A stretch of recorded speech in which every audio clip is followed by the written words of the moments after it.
রবিবার সকাল থেকেই দক্ষিণ ইসরায়েলের আকাশ ছেয়ে যায় ঘন কালো ধোঁয়ায়। ইরান থেকে ছোড়া একের পর এক ব্যালিস্টিক ক্ষেপণাস্ত্র ও ড্রোন লক্ষ্যভ্রষ্ট করতে সক্রিয় হয়ে ওঠে ইসরায়েলি আকাশ প্রতিরক্ষা ব্যবস্থা। ইসরায়েলের ফায়ার অ্যান্ড রেস্কিউ সার্ভিস জানিয়েছে, বীরশেবা সংলগ্ন নেওত হোভভ শিল্পাঞ্চলে একটি ক্ষেপণাস্ত্র বা এর ধ্বংসাবশেষের আঘাতে ভয়াবহ অগ্নিকাণ্ডের সূত্রপাত হয়। ইসরায়েলি সংবাদ মাধ্যম ওয়াইনেট জানিয়েছে, বীরশেবা এলাকায় ক্ষেপণাস্ত্রের ধ্বংসাবশেষের আঘাতে অন্তত 4 জন সামান্য আহত হন।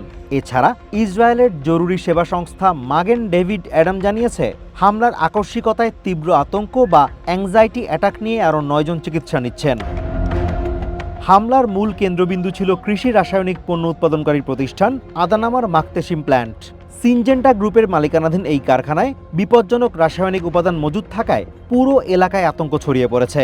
জরুরি বিভাগ জানিয়েছে, কারখানায় দাহ্য পদার্থ থাকায় আগুন দ্রুত ছড়িয়ে পড়ছে।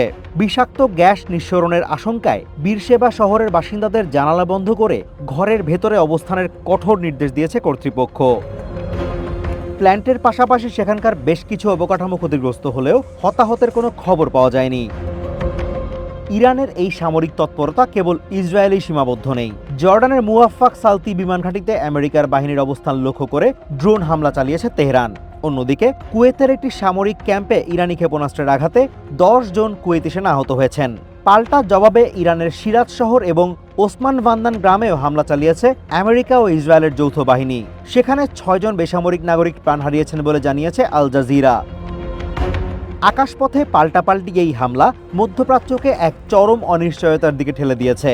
বিশেষ করে জনবহুল বীরশেবা এলাকার রাসায়নিক কারখানায় এই আঘাত সাধারণ মানুষের দীর্ঘমেয়াদী স্বাস্থ্য ঝুঁকি ও নিরাপত্তার জন্য এক বড় হুমকি হয়ে দাঁড়িয়েছে। Azimur Rashid Kanak, one international desk.